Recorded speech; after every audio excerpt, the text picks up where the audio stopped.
Foi-nos anunciado que o tema desta noite foca a solidão, não apenas. Eu queria separar dois temas sob o mesmo título. Esta noite, a solidão relativa e a solidão absoluta em termos de nos sentirmos verdadeiramente salvos ou não. Não sei se posso dizer sentir, talvez deva dizer estarmos salvos ou não. E amanhã vamos focar um outro aspecto da solidão que implica a presença ou não do Espírito Santo nas nossas vidas. Esta noite, então, eu gostaria de falar de roupa, se me dão licença.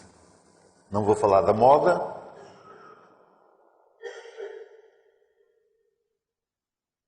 Gente bem vestida e mal vestida. Quando a minha filha tinha 6 anos, um dia menos, ela foi atropelada por um automóvel. Ia com uma amiguinha da mesma idade e minutos depois de eu a ver a brincar no quintal em Jerusalém, recebo um telefonema do hospital dizendo: venha aqui depressa. Eu senti que havia drama. E efetivamente a amiguinha dela faleceu, vítima deste acidente, e a minha filha sobreviveu. Posso dizer graças a Deus. Mas depois dela recuperar, depois de sair do hospital, ela fez uma pergunta que eu nunca mais esqueço. Pergunta que para aquela idade é raro uma criança fazer e para a minha idade então e hoje é difícil de dar. E a pergunta foi, ela falou sempre comigo em inglês, de forma que ela dizia: Daddy, se eu tivesse morrido sem estar batizada, eu seria salvo? E essa pergunta foi muito difícil para mim de responder. Eu perguntei a pessoas cá de fora, cá de Israel, fora, o que é que eu vou dizer à minha filha? Ela tem 6 anos. A pergunta implica que ela quer ser batizada. Quando é que se batiza uma criança de 6 anos? E das várias respostas que recebi, uma delas foi: se ela entende o que vai fazer, não há razão nenhuma para não ser batizado. Não estou a dar ideias a ninguém esta noite aqui. Foi uma resposta em relação a uma pergunta de uma criança que viu a morte bem perto e que pensou o que é que ia acontecer se. E o que é certo é que eu, como um pai que não a queria batizar aos 6 anos, lhe dei os estudos bíblicos tão difíceis, sempre com a esperança que ela não percebesse nada. Nem acontece aos pastores. Ia dando os estudos e depois, no fim, para ter a certeza que ela tinha percebido, eu fazia um pequeno exame. Ela respondia a tudo. E eu estava a ficar desesperado. E finalmente dei-lhe um estudo sobre o que nós chamamos na gíria adventista a purificação de santuário, com todas as datas e com tudo o que há de mais difícil. Disse: pronto, agora já não passas. Só que ela passou. E a partir daí eu não tive razão nenhuma para não a batizar. Ultrapassamos. Se devemos, se não devemos, naquele caso eu tive de o fazer e não estou arrependido hoje. Mas esta questão de o que é necessário para a pessoa estar em boa ordem com Deus é uma questão premente e que foi uma questão premente na mente de Jesus durante a Semana da Paixão. Ele fez pelo menos um sermão, nós conhecemos um sermão, mas pode ter sido até mais do que um. Ele falou do cimo da Monte das Oliveiras, como sabem, no que dissemos anteriormente, o topo do Monte das Oliveiras ficava a um caminho de sábado do templo e a um caminho de sábado de Betânia do outro lado. De forma que Jesus só subia aquele bocadinho e estava no cimo do Monte das Oliveiras. E ali podia contemplar o templo, podia contemplar onde ia ser crucificado, podia contemplar tudo o que se ia passar em Jerusalém, inclusive a destruição de Jerusalém no ano 70 quando Tito e os seus exércitos invadiram Jerusalém. E é ali que Jesus vai ensinar aspectos extremamente importantes para que os seus seguidores, os seus discípulos, que nós chamamos os cristãos, pudessem ter algumas certezas na sua vida, não apenas dúvidas.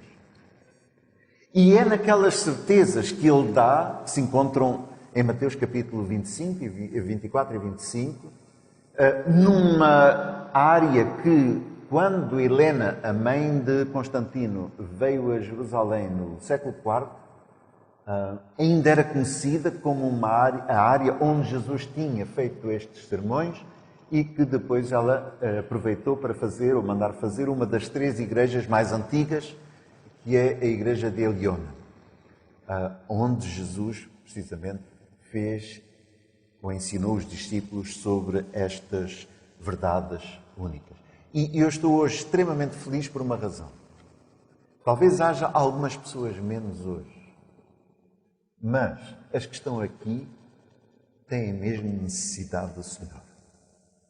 E por isso eu sinto-me feliz. Sabem que quando Jesus falava às grandes multidões, era uma coisa, mas depois, quando ele queria dizer certas verdades, ele chamava um grupo mais pequeno.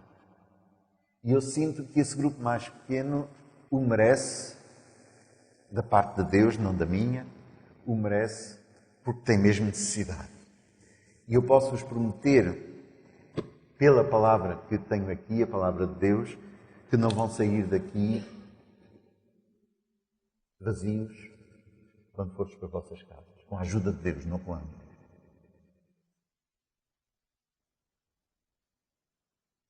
A Bíblia está cheia de paradoxos. E quando falamos de pessoas vestidas e pessoas mal vestidas e pessoas bem vestidas e pessoas nuas, o termo aparece na Bíblia, nós temos de compreender que tudo isso se pode aplicar a nós ou ao próprio Jesus Cristo. Quando Jesus, em Mateus 25, portanto, em pleno sermão, nós chamamos escatológico, o sermão que ele fez no Monte das Oliveiras, quando Jesus dá uma bem-aventurança àqueles que vestiram a Jesus quando ele estava nu, as pessoas que vão ser salvas, espero que sejamos todos nós, que ele vai nos fazer essa pergunta, faz parte do exame final, quando Jesus vier, ele a uns vai dizer: estive nu e vestiste-me. Estive preso e visitaste-me. Tive fome, deste-me de comer. E o que é interessante é que as pessoas que são salvas, e espero mais uma vez que sejamos nós, fazem a pergunta: mas quando é que nós fizemos isso? Quando é que nós te demos roupa quando estavas nu? E Jesus diz: aquilo que fizestes a um destes pequeninos, o fizestes a mim. Logo Jesus apresenta-se como nu, dizendo: não se esqueçam que qualquer pessoa à vossa volta que necessita, não estáis a ajudar uma pessoa inferior a vós, estáis a ajudar o próprio Salvador. Porque ele se identifica, se põe na pele de quem verdadeiramente necessita dele. Portanto, a nudez pode-se aplicar a Jesus e é positiva. A nudez pode-se aplicar, já desde o princípio, ao ser humano. Lembram-se do texto que se encontra em Gênesis capítulo 2 e versículos 25, capítulo 3, versículo 1. Infelizmente este texto está separado por versículos e capítulos. No original não está. Não havia capítulos nem versículos. E o texto do versículo 25 e o texto do versículo 1 do capítulo 3 tem seguimento. E no hebraico a palavra é a mesma, que é a palavra-chave. Nas traduções não é. E há quem pense que a tradução é original, mas não é. O original é o hebraico, não é o português. E no versículo 25 diz que ambos, Adão e Eva, estavam nus, o homem e a sua mulher, e não se envergonhavam. E há muita gente que faz a pergunta: porque é que se haviam de envergonhar? Depois, no versículo 1 do capítulo 3, diz: ora, a serpente era mais astuta de todas as alimárias do campo. E ficamos assim a olhar para dois quadros, quando na realidade é só um. A palavra arum, em hebraico, é usada para Adão e Eva, porque estavam nus, e para a serpente, que é o animal que melhor encarna a pessoa de Satanás, que naquele tempo era o Lúcifer, o anjo de luz decaído, ou caído. E ele não foi escolher os outros animais, provavelmente porque os outros animais todos estavam vestidos com pelo. A serpente era aquele maior que estava nu. E Satanás vai se aproveitar desta serpente, porque na realidade o texto que aqui vem pode ser traduzido com astuto, mas é que a serpente era o animal mais nu de todos os que havia. É o mesmo termo que está para o Adão e Eva. Agora lembramos quem era Lúcifer. O grande anjo cobridor antes de ser expulso. Quem era ele também? Era um anjo de luz. Ele estava vestido. E quando ele foi expulso do céu, ele ficou nu. E não descansou enquanto aqueles que foram criados à imagem de Deus, que estavam vestidos com a luz da pureza de Deus, não perderam essa luz e notaram que estavam nus. E aí tiveram vergonha, eu também teria. Não é a vergonha da nudez, é a vergonha de ter perdido a luz que Deus lhes tinha dado e que servia como manto de inocência e de santidade. E assim podemos ver que desde o princípio temos aquele que estava vestido de luz e fica sem a luz, torna-se o príncipe das trevas, em vez de príncipe de luz, e que a criação de Deus, que tinha a luz da pureza, fica nu, e os dois têm vergonha e têm de se esconder, não por estarem nus, mas por terem perdido a luz da inocência que Deus lhes tinha. O próprio Jesus se vem submeter a esta nudez na medida em que Ele próprio diz: eu estive nu, na pessoa daqueles que necessitam. Sabemos que as 10 virgens, a parábola das 10 virgens, que foi mais ou menos nesta altura também ensinada, estamos a falar da Semana da Paixão, as 10 virgens estão vestidas, todas bem vestidas. Talvez como nós todos aqui. Estamos todos bem vestidos. Ou pelo menos vestidos. Mas só 5 entram. Quer dizer que são todos membros de igreja, são todos, provavelmente, adventistas do sétimo dia. Também queria que alguns fossem evangélicos e católicos e outros. Mas, para quem se sentir mal, estamos bem. Então, estão todas vestidas, todas estão apresentáveis para as bodas. Mas só 5 é que vão entrar. Embora estejam todas vestidas. Os fariseus, que nós geralmente falamos como hipócritas, nós gostamos de falar dos fariseus como hipócritas, não nos esqueçamos que Jesus era também fariseu. Se havia alguém fariseu, era Jesus Cristo, mas ele não era hipócrita. Enquanto todos ensinavam de uma determinada maneira, Jesus ensinava com autoridade. Ele sabia do que é que estava a dizer e, além de saber o que estava a dizer, ele cumpria, ele punha em prática aquilo que ensinava, coisa que não era habitual na parte dos fariseus. E assim, estes fariseus que vinham ao templo com as suas bolsas, com as suas moedas de ouro, porque eles eram ricos, davam as suas moedas. Há maneiras de dar uma moeda. Naquele tempo não havia notas. Mas as suas moedas podem-se dar de uma maneira que toda a gente veja, vejam o que é que eu estou aqui a dar. Isto é uma moeda que vale muito dinheiro. Isto é um grande mestre de Israel. Conhecem a história da viúva que vem com uma moedinha, com todo o medo, pôr lá. Mas o olho perspicaz de Jesus não olha para as grandes moedas.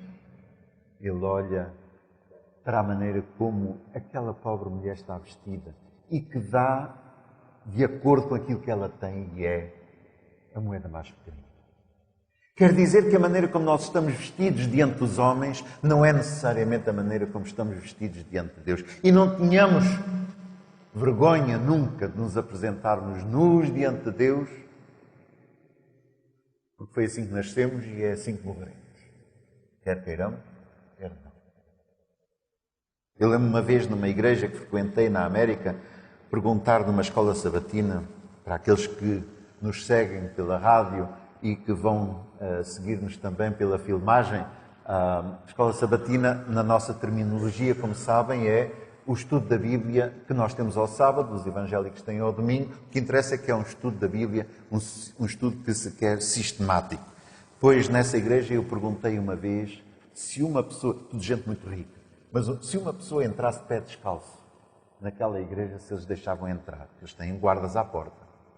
Aqui não, aqui são pessoas para dar as boas-vindas. Mas lá tem guardas. E eu perguntei, e se a pessoa estiver descalça? E algumas pessoas respondem, felizmente não todas, mas algumas disseram, não, se estiver descalça não pode entrar na igreja. Talvez seja o primeiro a entrar no reino dos céus, entra.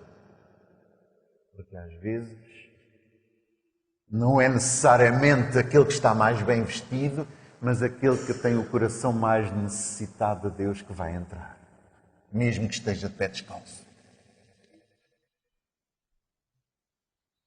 E Deus, para nos pôr todos à vontade, aqueles que pensam que são melhores que os outros, eu já pensei assim, hoje penso menos e espero que nunca mais pense assim. Lembro-me que uma vez, isto apenas como pequena história, em África, lavei os pés a um africano e como era menino e moço, já batizava. Procurei a pessoa que estava mais bem vestida para lhe lavar os pés. E efetivamente havia lá um senhor, pastor, depois eu soube, que estava bem calçado, fato, gravata, disse, isto é que me convém. Então trouxemos a bacia, lá não havia cadeiras, era tudo de pé, faz bem. E quando eu estava à espera que ele tirasse os sapatos, ele puxou-os para cima porque não tinham sola. E aí aprendi uma grande lição. É que não é só o que nós vemos que é real, por vezes também é o que nós não vemos. E assim lavei-lhe mesmo os pés que estavam sujos. Prezados amigos e prezados irmãos, Deus já nos põe todos à vontade em Isaías, capítulo 64, 6, na mensagem que Ele deu ao príncipe dos profetas, capítulo 64 e versículo 6.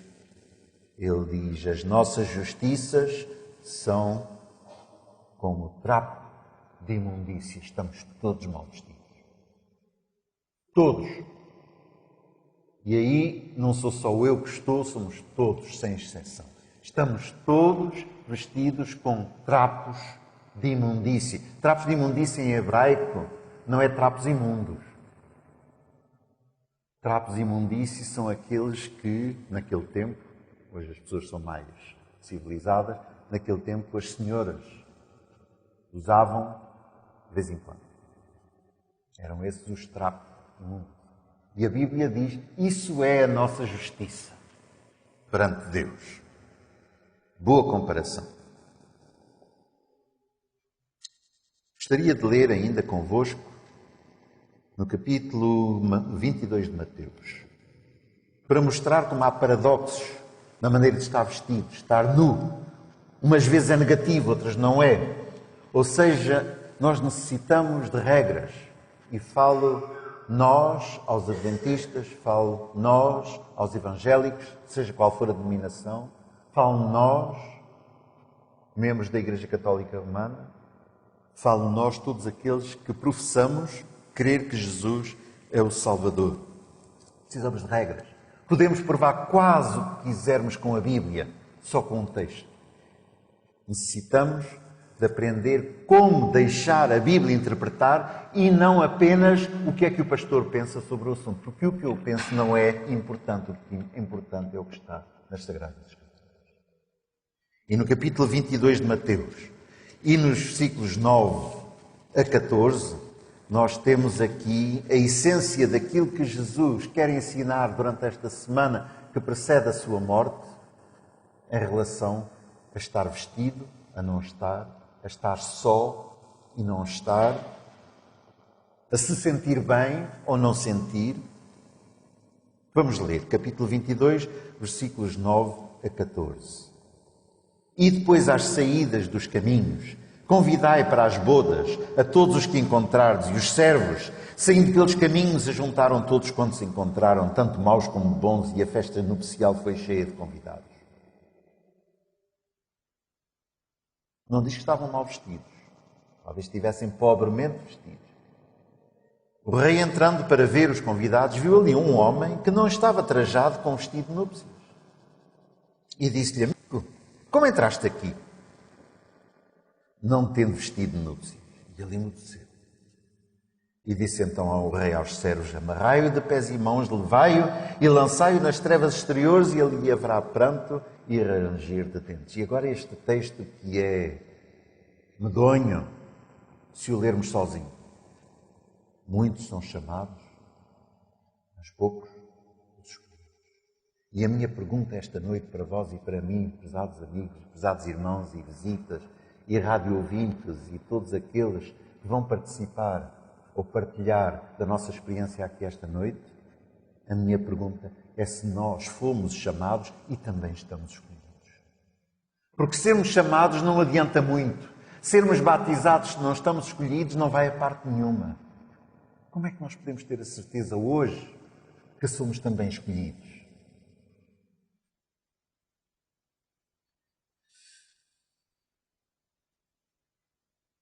É o apóstolo João que compreendeu perfeitamente o amor de Jesus, é o apóstolo do amor, que nos dá um vislumbre daquilo que Deus pede de cada um de nós, e nós já vamos comentar esse mesmo texto no capítulo 22 de Mateus, no capítulo 22 de Apocalipse, versículo 14, e que nos diz simplesmente: bem-aventurados aqueles que lavam as suas vestiduras no sangue do Cordeiro. Veem que não é com água, com sangue.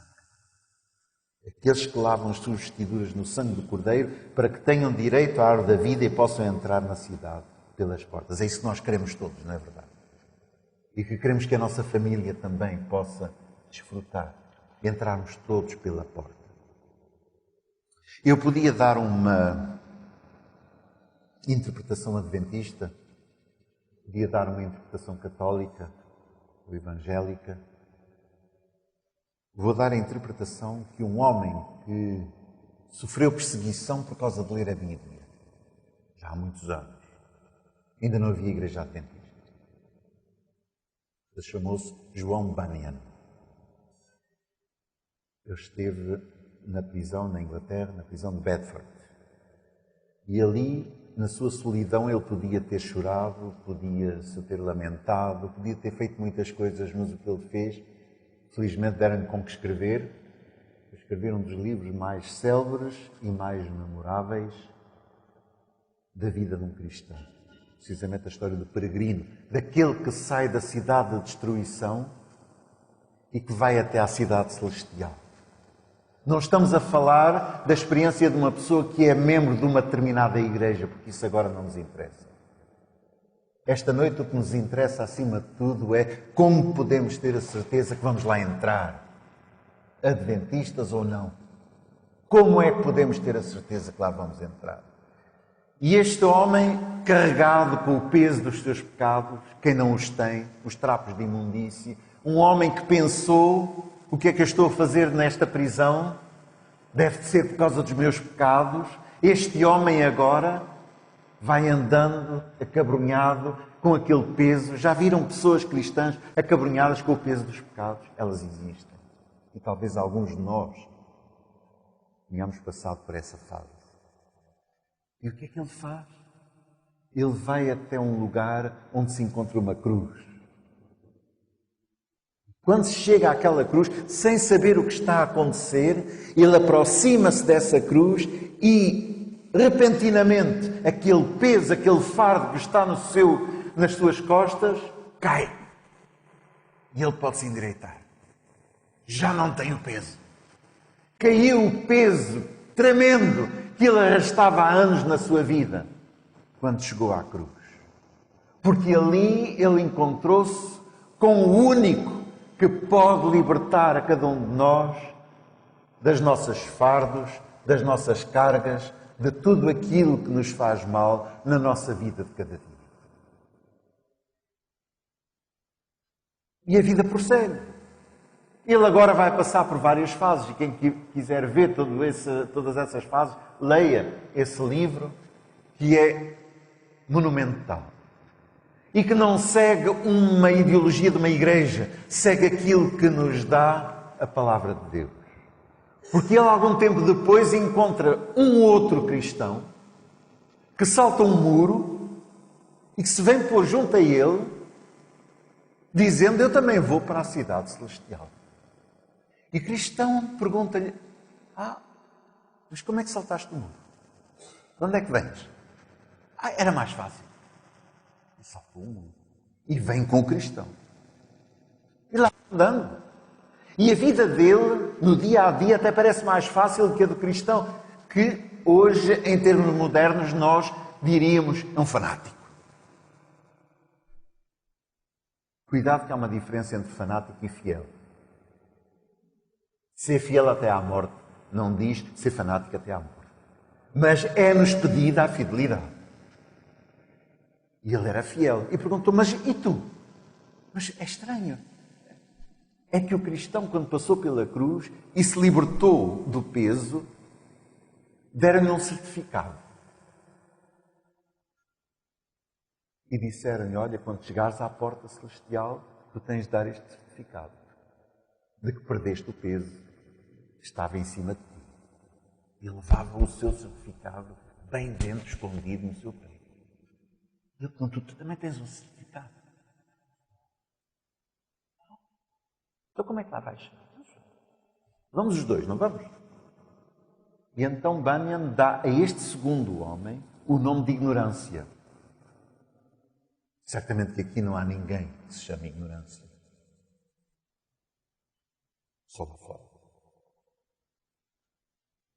Mas a ignorância significa, muitas vezes, ser membro de um sistema, ser membro de uma igreja, se intitular cristão, mas não receber o certificado de ser lavado pelo sangue do Cordeiro, o nosso Salvador. E isto não é preciso passar em nenhuma máquina de lavar. Apenas nós temos de compreender que é através do poder inefável de Jesus que nós podemos seguir a nossa carreira e dizer: eu sou um seguidor de Jesus Cristo. E isso não é através de cumprir apenas a lei, não é apenas porque somos membros de uma igreja, é porque efetivamente nós passamos pela cruz, onde perdemos os pesos do pecado e onde recebemos um certificado que fomos lavados pelo sangue de Jesus. Isso não é tão difícil, pela simples razão que Jesus diz: aquele que vem a mim, de maneira nenhuma o deitarei fora. Ele dá-nos a promessa. Mas o mundo hoje, e especialmente o mundo europeu em que nós vivemos, este mundo europeu que pede a todos os europeus que se apeguem à cultura cristã ou judeu-cristã. Prezados amigos, nós não temos nada que seguir a cultura judeu-cristã, porque a cultura judeu-cristã não é mais do que o judaísmo dos fariseus no tempo de Jesus, não vai a parte nenhuma se nós não passarmos pela cruz. E o que Jesus nos pede não é se somos europeus cristãos, ou americanos cristãos, ou africanos, ou sul-americanos, ou australianos, ou chineses. O que Jesus nos pede é se efetivamente nós passamos pela cruz do Calvário. E é por isso que Ele morreu, e é por isso que nós estamos aqui esta noite, porque necessitamos de ter a certeza de que essa semana que preparou Jesus para morrer se aplica à nossa própria vida hoje. E a pergunta é, novamente, se nós estamos vestidos ou estamos nus. Essa é. Se ajudamos alguém que está nu, faz parte do exame final. Porque se o fazemos com o nosso amor, estamos a fazê-lo ao próprio Jesus. E assim o nosso coração tem de se baixar a um nível muito inferior àquele em que eu estou agora. Porque se eu vir um pobre ali embaixo, considerando-me a mim menos pobre, eu vou olhar para ele e vou tirar uma moeda, uma nota e vou-lhe dar. E fico contente. Quantas pessoas milionárias hoje estão a dar milhões e milhões para ajudar alguém, para se sentirem bem lá dentro? Ajudei um pobre. Mas sabem que Jesus não está onde eu estou. Ele está-me a usar. Mas quando Ele quer estar com os teus filhos, Ele vai onde estão agora. E não aonde eu estou. Porque eu estou a falar de cima para baixo. Ele não fala de cima para baixo. Ele fala ao mesmo nível de cada um de nós. Porque Jesus não olha para os pobres de cima para baixo. Ele olha para os pobres, sendo Ele aquele que se fez pobre por nossa causa. E é dentro dessa medida que Ele se baixa ao nível do mais pobre dos pobres que Ele nos diz: se tu és meu seguidor, tens de fazer a mesma coisa. Não te glorias daquilo que tu tens. Como dizia o apóstolo Paulo, longe em mim está gloriar-me, a não ser na cruz de Cristo.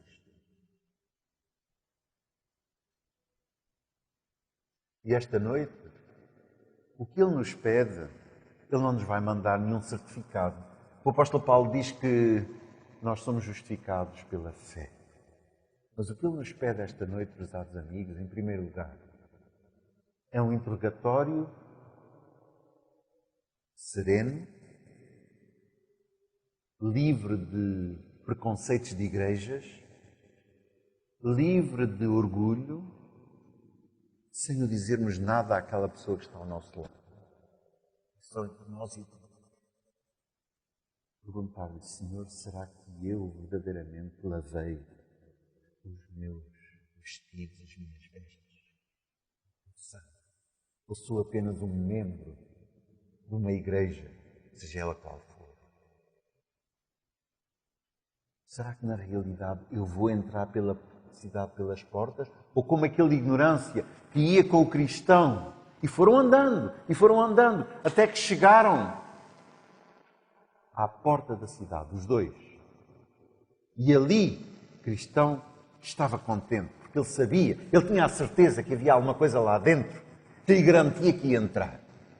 Não eram as suas virtudes, era o certificado que tinha passado pela cruz. E o outro, que Bunyan chama ignorância, também vai contente. Até parece que lhe deram um barco para andar os últimos metros, para lá chegar mais depressa. Enquanto que o pobre cristão andava ali a estrebuchar com medo de morrer. Há aqui alguém que tem medo da morte? Geralmente os adventistas creem que Jesus vem em breve e está bem, mas têm todos medo de morrer depressa. Espero que não, aqui não. Mas aquela ignorância não tinha medo nenhum. Até o ajudavam, até o empurravam para chegar mais depressa. Só que quando chegou à porta, o cristão foi acolhido e disse: onde está o teu pergaminho? Onde é que está o teu documento? Ele puxou dali e deu: bem-vindo. E ficou o outro: e tu, onde é que está o teu pergaminho? Eu não tenho pergaminho. Então tu não recebeste um pergaminho? Mas o pergaminho é dado a toda a gente que passa pela cruz. Tu não passaste pela cruz. E essa é a diferença entre ser cristão e não ser. É que ele não tinha lavado as suas vestiduras, não estava vestido, estava nu. E estando nu, como disse o texto que nós lemos aqui, não estava vestido para as bodas e não pôde entrar. Aqui não é uma questão de quem é que estava preparado e não está preparado. Porque aqui não diz que é preciso ir a uma loja comprar as vestes. Aqui não diz que é a pessoa que agora é santa, é perfeita, tem tudo, essa pessoa é que pode entrar. Não diz. Se estás à espera de ter tudo, garanto que nunca vais ter nada. Mas se queres entrar, deixa só que o sangue de Jesus lave a tua roupa, lave o teu coração e tu vais poder entrar. Não tens mais trapos de imundície. Prezados amigos, eu sei que há aqui muitos membros de igreja. Também sou. Fui batizado nesta igreja aos 11 anos. Não me perguntem o que é que eu sabia. Mas dou graças a Deus que foi naquele compromisso de ignorante e de pessoa que pouco percebia de Jesus, que Ele me guardou até aqui. Porque posso-vos dizer que já havia morte muitas vezes. E já tive dúvidas muitas vezes.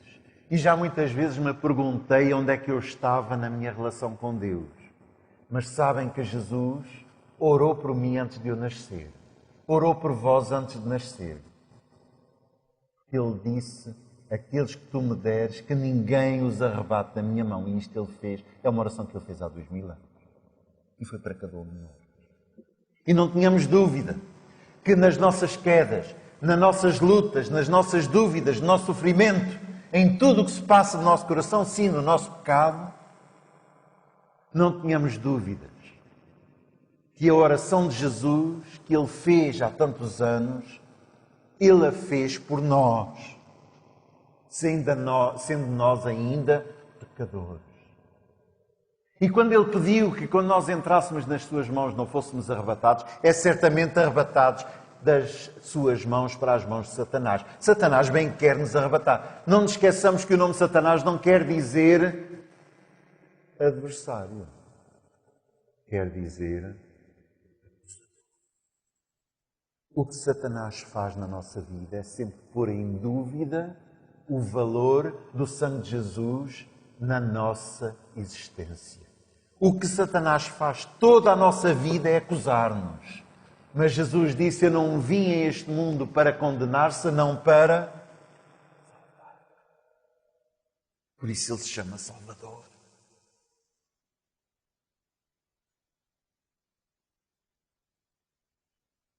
Será que nós queremos entrar no céu com ignorância?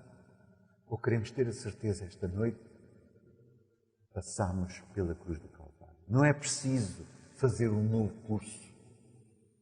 Não. Mas esta noite vamos usar, porque estamos na casa de oração, vamos usar algum tempo para nos dirigirmos ao nosso Deus. E em primeiro lugar, porque temos de ser egoístas às vezes, vamos orar por nós próprios e perguntar diretamente, sinceramente, claramente, transparentemente a Deus: será que eu estou lavado com sangue? E as minhas vestes hoje são vestes brancas. O que estão aqui a ver é o que Jesus via do cimo do Monte das Oliveiras quando preferiu algumas destas coisas. Ele olhava para ali onde está esta doma do rochedo, que não é uma mesquita, o terceiro lugar mais sagrado dos muçulmanos. Não era ali que ficava o templo ficava um bocadinho mais a norte. Para além, ele podia ver o Calvário. Ele via onde ele ia ser condenado. Jesus via tudo isso. E sabia que durante essa semana, dia, hora após hora, dia após dia, ele se estava aproximando daquele momento crucial. E a sua maior preocupação não é se está preparado. Isso ele vai ter mais tarde. A sua maior preocupação é o que é que vai acontecer àqueles que me seguem. E ele pode ver até à sua segunda vinda cada um de nós que está aqui esta noite.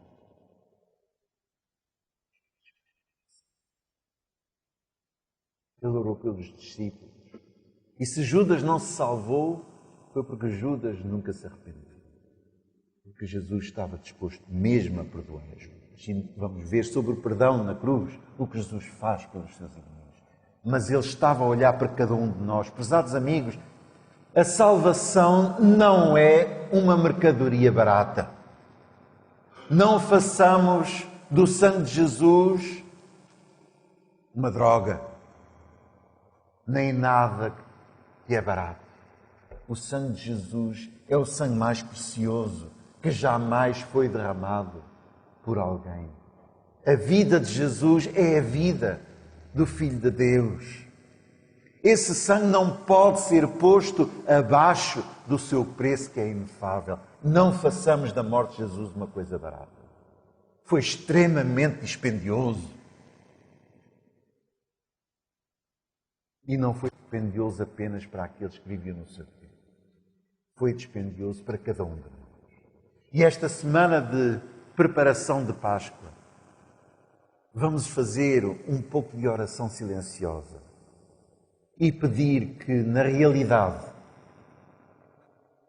o que se passou tenha validade absoluta nas nossas vidas e que essa validade nunca mais seja posta em questão na nossa consciência. Porque se estamos nas mãos do Senhor, ninguém nos pode arrebatar das suas mãos. Ninguém. Que a acusação de Satanás, estamos perdoados ou não, possa eventualmente ser uma pergunta, mas não uma dúvida. Porque nós estamos lavados pelo sangue de Jesus. Agora nós temos pessoas de família, pessoas amigas. Alguém terá um namorado, uma namorada. Pessoas a quem nós amamos, em resumo. Nós podemos esta noite fazer oração por eles. Porque a oração feita por um justo vale muito. Jesus disse que onde estivessem 2 ou 3, Ele estava presente. Eu estou tão feliz que somos mais que 2 ou 3. Logo, multipliquem 2 ou 3 por todos os que estamos aqui esta noite e nós somos um exército de muito peso. Não pelas nossas justiças, mas pela misericórdia de Deus. Enquanto nosso irmão João Paulo Rei, acompanhado pelo irmão Michel Galo, nos vão cantar uma oração que fará de nós todos lavados, vestidos pelo sangue do Cordeiro. Vamos começar a meditação em relação a nós próprios e não precisamos dizer a ninguém, porque só Deus é que vê se estamos a ser sinceros ou não, e certamente ninguém ousará aqui não ser sincero com Ele. Vamos fazer essa mesma oração, fazer do cântico parte da nossa oração e depois nós vamos levantar-nos e vamos ainda passar uns momentos em oração silenciosa com estes 2 motivos. Oh, prezados amigos, se nós nos apoderarmos do poder de Deus hoje e durante os dias que nos restam, posso-vos dizer que ao fim destes dias, desta semana, não seremos as mesmas pessoas, não por causa das minhas palavras, mas por causa da promessa do Espírito Santo em nós.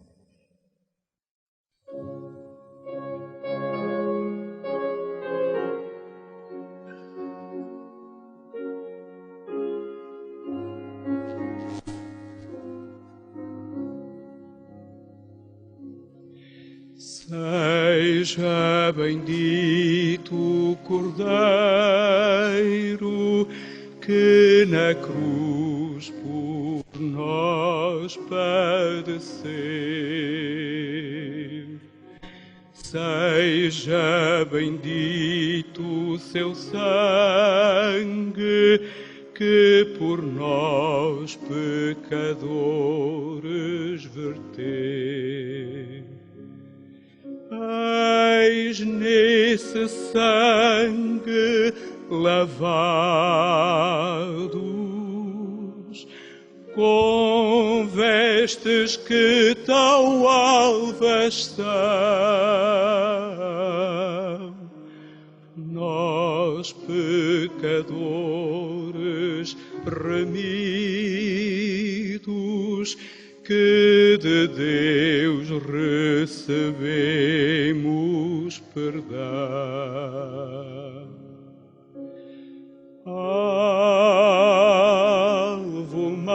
mais que a neve, alvo mais que a neve. Se nesse sangue lavados,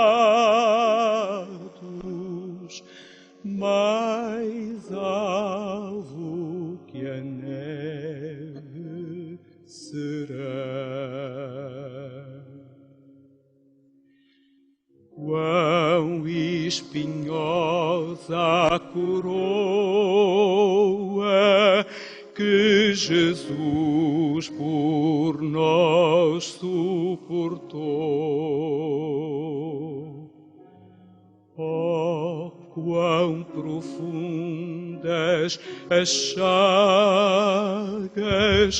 que nos provam o quanto Ele amou. Ah, nessas chagas pureza para o mais torpe pecador, pois que mais alvos que a neve o teu sangue nos torna, Senhor.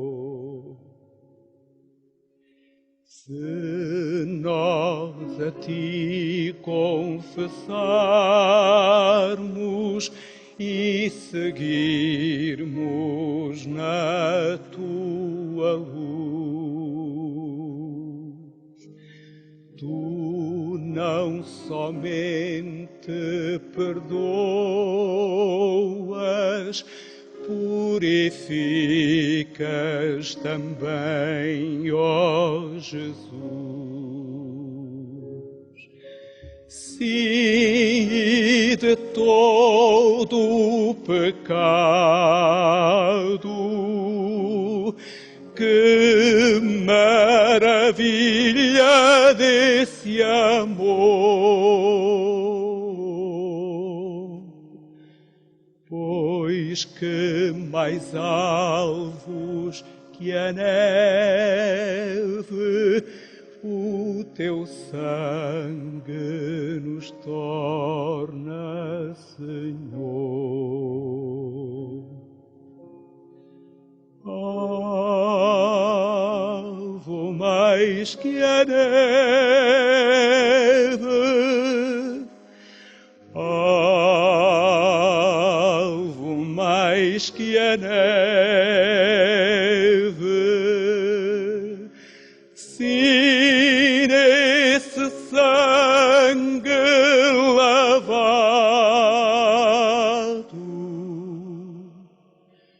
mais alvo que a neve será.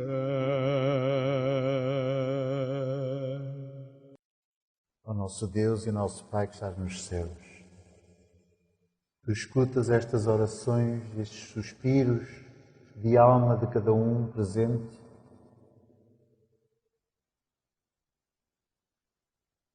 E certamente tu estás contente, porque a tua morte não foi em vão. Senhor, que nós possamos esta noite ter uma nova experiência de renovação contigo. Experiência que nós queremos ainda renovar dia após dia durante esta semana. Porque um dia, 2 dias, 3 dias não chegam para nós compreendermos o inefável amor que tu tens por cada um de nós. Pensamos em nós. Pensamos no sublime advogado que temos em Jesus. Pensamos nas quedas que temos dado. Mas tu nos conheces. E qual Pai amoroso, tu não estás a olhar para as nossas quedas, Tu estás a olhar para nós cada vez que nos levantamos e damos a nossa mão frágil na tua mão poderosa. Ó nosso Deus, que Tu nos possas, durante esta semana, dar uma nova força nas nossas vidas, que Tu possas dar uma nova certeza na nossa alma, que nós possamos ter uma vez mais a certeza absoluta que estamos nas Tuas mãos e que ninguém nos poderá arrebatar da Tua própria mão. Senhor, pensamos naqueles que nos são queridos. Quantas pessoas hoje, aqui em Lisboa, nos arredores, vivem na solidão do pecado, vivem na incerteza da sua própria vida. Talvez haja alguém aqui que viva nessa mesma solidão. Senhor, que Tu nos mostres que nunca estamos sós quando estamos contigo. E que, acima de tudo, mesmo quando não estamos contigo, Tu nos acompanhas porque nos amas e queres novamente ver-nos no caminho que Tu traçaste para cada um. Eu Te peço pelos jovens que tantas vezes são incompreendidos e tantas vezes pensam que ainda estão longe do objetivo, quando na realidade Tu os estás escolhendo e atraindo para Ti. Tu amaste os discípulos, mas foi a João, o mais jovem, que Tu amaste mais.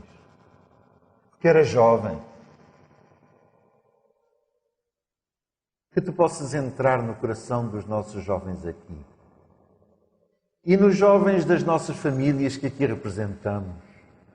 Alguns talvez se droguem, outros talvez sigam caminhos que não são necessariamente os Teus, mas eles todos têm um coração, nosso Deus. E esse coração anseia ser feliz. E Tu conheces as suas fraquezas, os dias em que não sentem a Tua falta, nos dias que eles estão com fome e sede, como um dia o filho pródigo fez. E se não somos nós todos filhos pródigos? Nosso Deus, enche o nosso coração esta noite com a certeza do perdão e a certeza do Teu amor por cada um de nós individualmente. Dá-nos esse Espírito de Jesus para que as pessoas que nos virem ao voltarmos às nossas casas saibam que nós não estivemos apenas numa igreja, mas estivemos em comunhão contigo. E se há aqui alguém esta noite que gostaria de afirmar-se através de um compromisso contigo, Senhor, que Tu possas, durante estas noites, interceder nos seus corações. Porque estes passos não se dão de uma só vez, nem por um só impulso. Que o Teu Espírito trabalhe em cada um para que, ao chegarmos ao fim desta semana, comemorando o dia que Jesus morreu na cruz do Calvário, que haja aqui algumas pessoas que digam: Senhor, Tu não morreste em vão, Tu também morreste por mim e eu quero me dar a Ti. Prepara esses corações, Senhor. Traz novas pessoas a esta igreja, não porque é a igreja que salva, mas traz estas pessoas aos pés da cruz. Toma-nos nas Tuas mãos, despede-nos com a Tua paz. Pedimos em nome de Jesus.